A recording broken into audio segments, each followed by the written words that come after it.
Okay, we're going to check out Egypt Lake today. Today's Friday, April 21st. But before we go on a lake, I want you to notice the rainfall.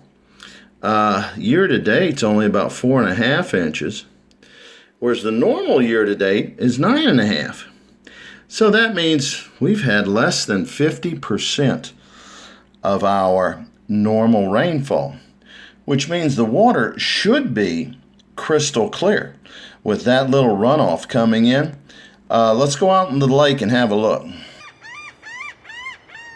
Okay, here we are on the end of my dock and looking down into the water, and this is a bright shiny day.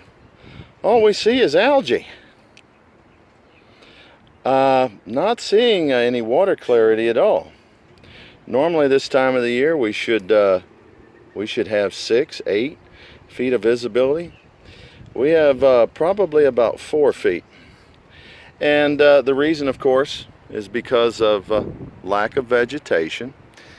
Whereas our lake once had 60% or more bottom vegetation, that would keep our water clear year round, over 6, 8, 10 feet. Kind of like Lake Carroll, Magdalene, and White Trout.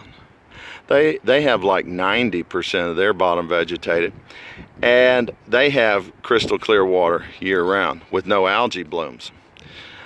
Because we have such little vegetation, we have so much algae, because the vegetation basically uses up the nutrients that come in from the stormwater pipes. So it starves the algae and the water becomes crystal clear. Without the vegetation, the only thing growing is algae. So our lake once had crystal clear water visibility and a lot more vegetation.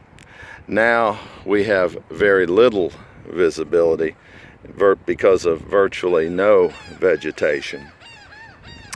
And I did a survey all the way around the lake, and I cannot see any coming out to the surface.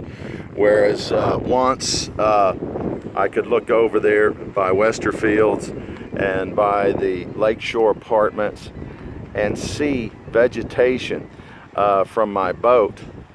I can't see any vegetation anywhere with the exception of a little bit around the shorelines. About half of our shoreline has a little bit of vegetation. So people who think that we need to put more carp in because we're having such a big problem with vegetation really are mistaken. We do not have a vegetation problem. We actually need more vegetation.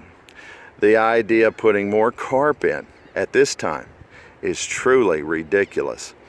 So anyway, that's my report, and I've got the video to back it up. Hopefully everybody will come to the meeting and vote no. And if the board sees there's enough opposition, of course, they won't even bring it to a vote. But without coming out and voting, showing your support to keep the carp out of the lake, there's a good chance the board will go ahead and proceed adding more carp into our lake, which is could damage our lake, and we'll have this kind of algae bloom water for the next 10 years if they do, and they will be responsible.